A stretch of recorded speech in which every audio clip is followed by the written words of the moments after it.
दांत अच्छे हो तो सेहत अच्छी होती है और हकीकत भी यही है कि सेहतमंद दांत ही सेहतमंद जिंदगी की जमानत होते हैं। दांत अच्छे ना हो तो आप कुदरत की पैदा करदा बहुत सी नेमतों से महरूम भी हो जाते हैं। हमारी लाइफस्टाइल में ऐसी बहुत सी चीज़ें शामिल हो चुकी हैं जो दांतों की सेहत के लिए ख़तरनाक है, जिसकी वजह से मसूड़े कमज़ोर पड़ने लग जाते हैं, जिससे कभी दांतों से खून भी आ जाता है तो कभी दांत पलाहट का शिकार होने लगते हैं। अक्सर लोगों को ठंडा गर्म भी लगता है और सेंसिटिविटी जैसे मसाइल का भी शिकार हो जाते हैं। ओरल हेल्थ का ख्याल कैसे रखा जाए, कौन कौन सी आदत अपनानी चाहिए हमें जिसकी वजह से दांत महफूज रह सकते हैं, इस पर बात करेंगे। हमारे साथ मौजूद हैं डॉक्टर जहरा मसूद हैं, डेंटिस्ट हैं। डॉक्टर जहरा, मैं आपको खुश आमदीद कहती हूँ जागो लाहौर में। कैसी हैं आप? अल्लाह का शुक्र, बिल्कुल ठीक ठाक and thank you so much. Doctor Zahra, हम देख रहे हैं कि आजकल बहुत बड़ा मसला बन चुका है दांतों में ठंडा और गर्म लगने का। ये क्यों होता है, क्या फैक्टर्स हैं इसका? अच्छा, इसके लिए ठंडा गर्म को समझने के लिए ना कुछ इस तरह के दांत की लेयर्स को समझना ज़रूरी है। दांत की 3 लेयर्स होती हैं। ठीक है। जो आउटर मोस्ट लेयर जो हमें अपने दांतों के ऊपर नजर आती है, हाँ। जो वाइट है, दिस इज एनामल। इसके बाद इसकी एक इनर लेयर होती है जिसे डेंटिन कहते हैं और उसके अंदर इसका पल्प होता है। Okay. What happens is that कि जब दांत थोड़ा सा डिके होता है, थोड़ा सा अपना इनामल लूज कर देता है या part of the enamel loose हो जाता है, तो वहां से जो डिके प्रोसेस है वो डेंटिन में यानी इनर लेयर में दांत के अंदरूनी हिस्से तक आ जाता है। ठीक है। जब अंदरूनी हिस्से में डिके आता है तो वो जो अंदर उसकी नसें हैं वो थोड़ा सा समझ लें कि वो ओपन हो जाती हैं और इसकी वजह से दांतों में जो है वो ठंडा और गर्म भी लगना शुरू हो जाता है और दर्द भी हल्की हल्की महसूस हो जाती है और ठीसें भी, जिसे आप कहते हैं ना हवा भी लग रही है, तो वो कुछ दर्द करने लग जाते हैं। दर्द करना शुरू हो जाते हैं। तो इस वजह से ये होता है कि जब आप इनिशियल स्टेजेस पे डिके को रोकते नहीं है और वो जब आगे प्रोग्रेस कर जाता है इनर लेयर में, तो फिर सेंसिटिविटी स्टार्ट हो जाती है दांतों में। तो ये क्या जो सेंसिटिविटी वक्त के गुजरने के साथ साथ स्टार्ट होती है, एज फैक्टर होता है, या और भी हमारी आदत जो हैं वो भी मैटर करती हैं? इसमें दोनों आदत भी होती हैं। आदत में आप ये समझ लें कि wrong way of tooth brushing method, अगर आप टूथ ब्रशिंग जो है रॉन्ग वे में कर रहे हैं और इनामल को घिसा रहे हैं, तो ऑब्वियसली जो है उसका जो वेयर एंड टेयर के साथ जो है, जब इनामल पे रगड़ पड़ती है उसके वेयर एंड टेयर के साथ जो है वो सेंसिटिविटी स्टार्ट हो जाती है। क्योंकि enamel is basically a protective layer, वो अंदरूनी हिस्से जो है वो उसको प्रोटेक्ट करी। तो जब आप उसका वेयर एंड टेयर कर रहे हैं तो डेफिनेटली वो अंदर सारी चीज जाएगी और वो जो है आपकी गलत हैबिट्स के साथ जो है वो सेंसिटिविटी का भी ताल्लुक है। और सेकेंडली मुनीबा, आपने कहा कि एज का वाकई इसके साथ बहुत ताल्लुक है, क्योंकि with the passage of age enamel का अपना नेचुरल वो थोड़ा सा जो है वो उसकी जो कैपेसिटी है बिल्डअप की वो खत्म होना शुरू हो जाती है, कम होना शुरू हो जाती है वक्त के साथ साथ, specially after 35 years of life. तो और कुछ लोग जो होते हैं उनकी एक ये भी हैबिट होती है कि वो दांत पीसते हैं, रगड़ते हैं दांतों को। ठीक है, बहुत से ऐसे लोग हैं जो रात को सोते हुए भी पीसते हैं, तो इससे वो अपना इनामल घिसा रहे होते हैं, तो इस वजह से भी सेंसिटिविटी स्टार्ट हो जाती है। हाँ, तो किस तरह हम अपनी आदतें जो हैं वो चेंज कर सकते हैं ताकि हमारे जो दांत हैं वो अच्छे भी लगें, मजबूत भी रहें? हम अपनी इस तरह चेंज कर सकते हैं कि सबसे पहले तो ये देखें कि हमने कैसी कौन सी वो सारे मेथड्स अपनाने हैं कि हमारे जो दांत है हेल्दी रहें। ठीक है। अब जब बच्चा पैदा होता है उसके बाद 6 मंथ से ऑनवर्ड्स उसके प्यारे प्यारे दांत आना शुरू हो जाते हैं और 2.5 साल तक उसके मुंह में 20 दांत आ चुके होते हैं, तो वो बहुत शाइनी पर्ली वाइट होते हैं, बहुत खूबसूरत दांत होते हैं। और उसके साथ वक्त के साथ साथ जब आगे परमानेंट आते हैं, परमानेंट में जो है तब तक हमारी इतनी आदतें ख़राब हो चुकी होती हैं, डाइटरी हैबिट्स भी और क्लीनिंग की, हाइजीन की हैबिट्स भी, कि वो जो हमारे प्यारे से दांत हैं वो वक्त के साथ साथ पीले होना शुरू हो जाते हैं। तो उसमें सबसे पहले तो ये है कि डाइट पे थोड़ा सा फोकस रखें कि कौन सी डाइट लेनी है, कौन सी नहीं लेनी, और लेनी है तो उसके बाद क्या करना है। डाइट का एक्चुअली हमारे जो सारे खाने हैं ना, हमारे जो सारे खाने हैं वो उनमें बहुत ज्यादा स्ट्रॉन्ग कलरेंट्स का इस्तेमाल होता है, जैसे हम हल्दी वगैरह, मिर्चें और ये सारी जो स्ट्रॉन्ग चाइनीज होती है उसमें जो सॉसेस वगैरह का यूज करते हैं, चिप्स वगैरह जो हम कंज्यूम करते हैं ऑन द डेली बेसिस, जो पैकेट चिप्स वगैरह होते हैं, इसमें स्ट्रॉन्ग कलरेंट्स है। तो इनामल जो है बहुत कैची होता है, ये फौरन से स्टेन कैच कर लेता है, क्योंकि इसके पोर्स होते हैं ना, तो पोर्स के अंदर जिस तरह का भी हम खाना ज्यादा, मतलब अगर आप डार्कर टाइप की चीजें ज्यादा खाएंगे तो आपके दांत इवेंचुअली, जैसे चाय कॉफी है, कैफीन है, उसके अंदर स्टेन है, टैनिन्स है, बहुत ज्यादा लोग पीते हैं, स्मोकिंग भी करते हैं, बिल्कुल उसके अंदर टैनिन्स है, उस वजह से भी जो है वो दांत की जो है अपनी शाइन है ना वो खराब होना शुरू हो जाती है और वो पीले होना शुरू हो जाते हैं। तो उसके लिए ये है कि एक तो रात को सोने से पहले ब्रश जरूर करें, ठीक है, ताकि दिन भर जो खाया पिया है वो उसके फूड पार्टिकल्स वगैरह वहां से साफ हो जाए। फिर उसके बाद सुबह उठें, सुबह उठ के कुल्ली करें। कुल्ली करने के बाद नाश्ता करें, नाश्ता करने के बाद फिर दोबारा टूथब्रश करें, नाश्ता करने के बाद करें। नाश्ता करने के बाद टूथब्रश ये करें। जो कॉन्सेप्ट है ना, ये बहुत ज्यादा चेंज है। मतलब लोग पहले टूथब्रश ब्रश करते हैं देन नाश्ता करते हैं, क्योंकि लोगों को ना एक्चुअली वो एक्सेप्ट नहीं कर सकते कि हम गंदे, जब मुंह से स्मेल आ रही होती है हम किस तरह नाश्ता करें। उसमें ये होता है कि जब आप रात को सोने से पहले टूथब्रश करके सोएंगे ना और साथ फ्लॉस करके सोएंगे तो सारे फूड पार्टिकल्स तो उसमें से आपने क्लीन कर लिए, ठीक है। जब क्लीन कर लिया और उसके साथ माउथ वॉश का इस्तेमाल कर लिया तो सुबह जब मॉर्निंग में उठेंगे तो आपको इतनी ज़रूरत ही नहीं रहती है, ठीक है, प्रोवाइडेड कि आपके जो दांत हैं उसके अंदर कैलकुलस ना लगाओ या डिके ना हुआ हो कि वो इतना बुरा स्मेल कर रहे हो। अदरवाइज जो नेचुरली हेल्दी दांत होते हैं ना, जिनके दांतों के ऊपर कैलकुलस नहीं होता या कैविटीज नहीं होते, उनके मुंह से स्मेल नहीं आती, ठीक है। बिकॉज ये जो मुंह से स्मेल आने की जो दो बड़ी रीजंस हैं वो बैड ओरल हाइजीन में, वो वन इज दैट के कैविटीज हैं। अगर आपके मुंह में कैविटीज हैं तो अब जो मर्जी करते हैं उसमें से स्मेल आती रहेगी, क्योंकि वो अंदर से गला सड़ा दांत होता है ना, तो उसकी वजह से जो है वो स्मेल आती है। सेकेंडली, अगर आपके मुंह में कैलकुलस है, मांस थोड़ा जिसे कहते हैं, तो उसकी वजह से भी जो इतना जो बैड बैक्टीरियल काउंट है वो इतना ज्यादा मुंह के अंदर जरासीम होता है कि उसकी वजह से भी जो है वो। लेकिन आजकल तो ज़ारा बहुत ज्यादा लोग जो कैविटी का भी शिकार हैं, बच्चे बहुत ज्यादा उनके दांत खराब हैं, बच्चे बहुत ज्यादा, इसी वजह से कि वो मीठा खाते हैं बहुत ज्यादा। बिल्कुल सही आपने बात की। मैंने इसी तरह कहा था कि आजकल जो है ना, मतलब जो बच्चों के 20 छोटे बच्चे 2.5 साल तक की उम्र में जो उनके मुंह में 20 दांत होते हैं, उसमें से मुनीबा मोस्ट ऑफ द बच्चे होते हैं जिनके 10 दांत तो बीच में खराब होते हैं। और उसका रीजन यही है कि बहुत ज्यादा सॉफ्ट डाइट आजकल जो है ना बच्चे कंज्यूम करते हैं, बहुत ज्यादा प्रोसेस्ड और पैकेट फूड, और उसमें हेल्दी फूड जो उनकी डाइटरी इंटेक कैल्शियम की होनी चाहिए वो उस तक मीट अप भी नहीं करते। अब छोटा बच्चा है, उसको एटलीस्ट जो है वो 800 मिलीग्राम का उसको कैल्शियम उसकी डेली बेसिस पे उसको रिक्वायर्ड है। तो जब तक वो अपनी कैल्शियम की इंटेक को पूरा नहीं करे तो दांत स्ट्रांग नहीं होगा। जब स्ट्रांग नहीं होगा तो वो रेजिस्ट नहीं कर पाएगा डिके को, और थोड़ा सा भी डिके होगा तो वो फौरन प्रोग्रेस करता हुआ दांत को खराब कर देगा। तो इसलिए ये कि सबसे पहले दांत को अंदर से मजबूत करें, ताकि आपने अगर बाकी डाइट भी लेनी भी है तो कम से कम दांत उसको रेजिस्ट तो कर पाए। बिल्कुल। सेकेंडली ये कि रात को सोने बच्चे क्या करते हैं कि रात को बल्कि मदर्स को, ये तो स्पेशली बच्चों को क्या पता कि रात को क्या करना है, ये तो मदर्स का जो है उनको सबसे पहले अवेयरनेस होनी चाहिए कि रात को मीठा दूध नहीं देना।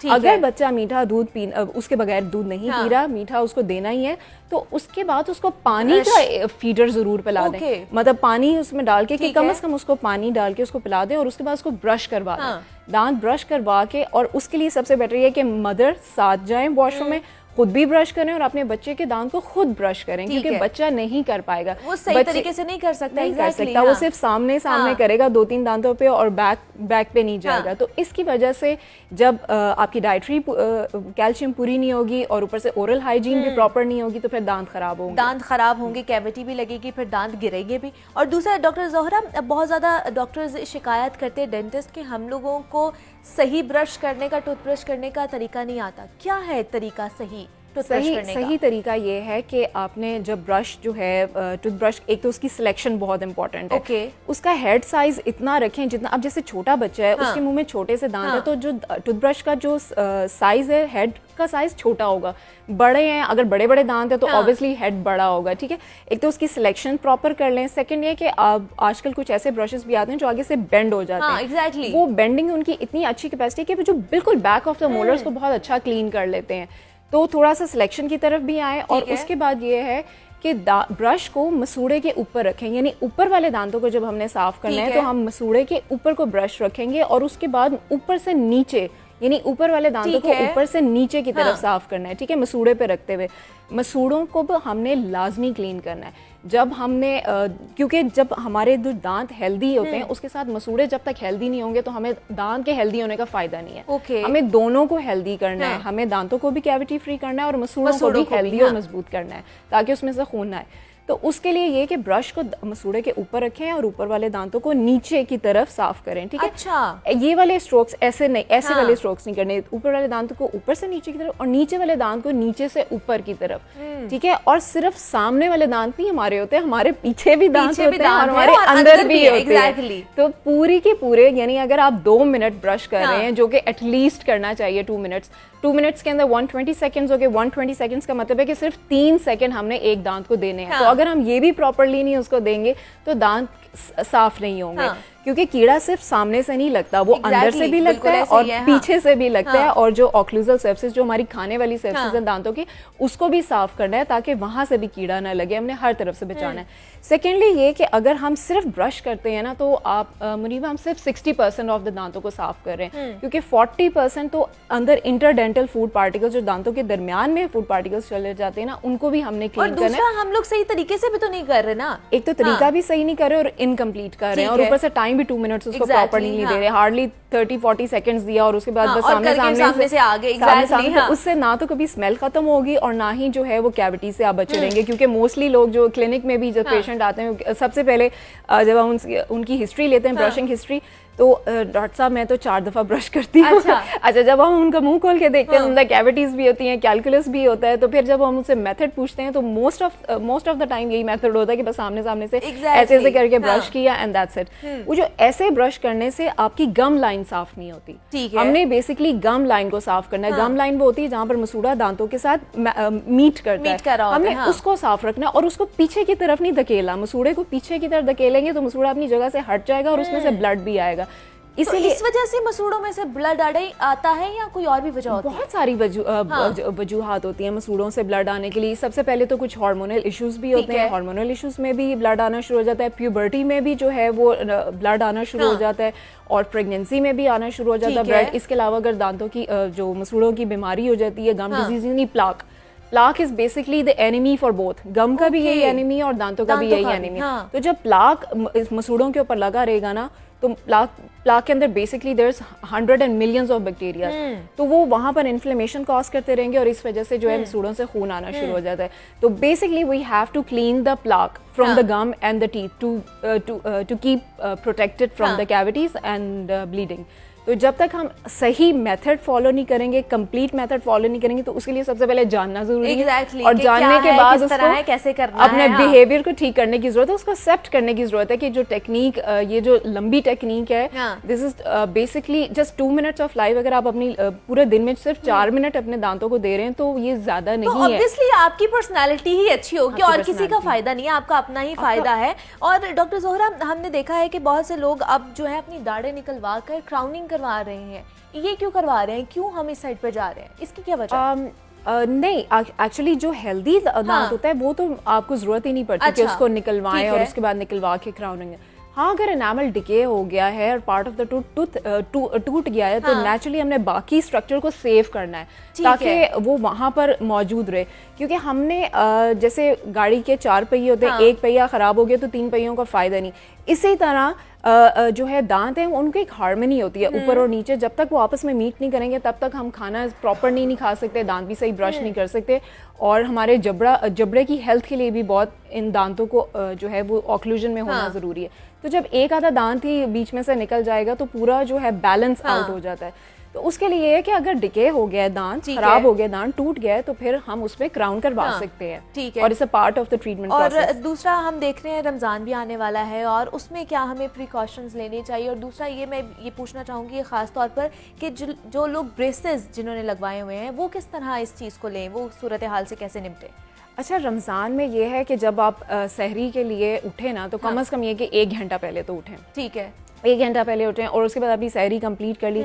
अब उसमें हम लोग 90% ऑफ द पीपल जो है उसमें अंडा जरूर खाते हैं, अंडा खाते हैं, और चीनी वाले भर के मिल्क शेक और लस्सी में भी चीनी डाल रहे हैं, मिल्क शेक में भी चीनी डाल रहे हैं, मतलब हर चीज़ में हमने चीनी डालनी है और अंडा तो खाना ही खाना है। तो उसके लिए ये कि थोड़ी सी अपनी शुगर की जो इंटेक है ना उसको रिस्ट्रिक्ट करें। ठीक है, हर चीज़ मतलब अगर आप 2 चम्मच ले रहे हैं तो उसको 1 पे आ जाए, 1 ले रहे हैं तो उसको हाफ पे आ जाए। अच्छा, उसके बाद ये है कि कम से कम फजर की अजान से पहले आपके पास 5 मिनट्स होने चाहिए कि आप दांतों को प्रॉपरली जो है वो क्लीन करें। उसको 2 मिनट्स दें प्रॉपर, जिसका मैंने मेथड बताया, उसको ब्रश करें और फ्लॉस साथ करें। ठीक है, फ्लॉस करने के बाद उसको माउथ वॉश करें। माउथ वॉश डेली बेसिस पे हम कोई भी वाटर बेस्ड यूज कर सकते हैं। जो अल्कोहल बेस्ड माउथ वॉश होते हैं वो डेली नहीं यूज होते हैं, वो जस्ट फॉर द टाइमिंग। अगर आपको रिक्वायर्ड है, डेंटिस्ट ने आपको प्रेस्क्राइब किया तो वो फॉर द टाइमिंग कर सकते हैं। लेकिन डेली बेसिस पे हमने अगर करना है तो वो वाटर बेस्ड यानी पानी वाला। उसके लिए ये भी है कि हम घर पे भी जो ग्रीन टी पीते हैं ना, that is the best mouth wash. अच्छा, हाँ, क्योंकि उसका पीएच जो है अल्कलाइन होता है और अल्कलाइन पीएच पे जो बैक्टीरियाज हैं वो सरवाइव नहीं करते। तो हम अगर घर पे भी अगर ग्रीन टी जो है उसको as a mouthwash use कर लें तो हमें बाजार से उसको लेने की जरूरत नहीं पड़ती। ठीक है एक ये, और आप सारा दिन बाकी रोजे में रमजान के अंदर हम मसवाक भी यूज कर सकते हैं। तो ये तो बेहतरीन है कि हम बगैर उसको पानी में डिप किए अगर सादा मसवाक भी कर लें तो वो दांतों के लिए बहुत अच्छा है। और उसके बाद फिर जब अफ्तारी के बाद जो है दोबारा टूथब्रश करके वो सारे साफ कर लें इस तरह। और एक सबसे बड़ी बात ये मैं ज़रूर कहूँगी कि रमज़ान आने से पहले जिसके भी मुंह से ब्लड आता है, मसूड़ों से खून आता है, कैविटीज़ हैं, तो वो कम से कम, या जिसका कोई दांत निकलवाने वाला है तो वो डेंटिस्ट के पास आके अपना स्केड्यूल ट्रीटमेंट करवा के तो इसको पहले से करवा लें। मतलब स्केलिंग अगर रिक्वायर्ड है तो स्केलिंग करवा लें, कैविटीज फिल करवानी तो कैविटीज फिल करवा लें, और कोई दांत निकलवाने वाला है तो उसको एक्सट्रैक्शन करवा लें। इससे ये कि रमज़ान में आप इन चीज़ों के साथ आपको बॉदर नहीं करना पड़ेगा सारा दिन के लिए, क्योंकि अगर मसूड़न से खून आ रहा है तो इससे रोज़ा टूटने का भी और दूसरा अभी आपने डॉक्टर ज़हरा वाइटनिंग की बात की और स्केलिंग की बात की है, ये क्यों ज़रूरी है हमारे दांतों के लिए? वाइटनिंग, अच्छा मैंने आपको बताया था कि एनामल बहुत स्टेन कैची होता है। एग्जैक्टली। अगर हम प्रॉपर्ली ब्रश कर भी रहे हैं, ठीक है, प्रॉपर टाइम भी दे रहे हैं, स्टिल हमारे फूड इनटेक जो है हम हर वक्त वाइट चीजें या बगैर सेंस के नहीं खा सकते। हमें कुछ ऐसी चीजें हमने लाजमी खानी होती हैं जिसके अंदर वो कलर, तो एनामल जो है वो अपना कलर नेचुरली चेंज कर जाता है। अब उसके लिए घर में ऐसा कोई टोटका नहीं है, आपको बहुत बेशुमार नेट पे मिल जाएंगे टोटके, पर बिलीव मी इफेक्टिव नहीं है। वो इस वजह से नहीं है क्योंकि ये जो एनामल से स्टेन जब होता है वो अंदर डेंटिन में चला जाता है, सेकंड लेयर में चला जाता है, वो तो आप किसी सूरत घर में किसी टोटके से नहीं कर सकते।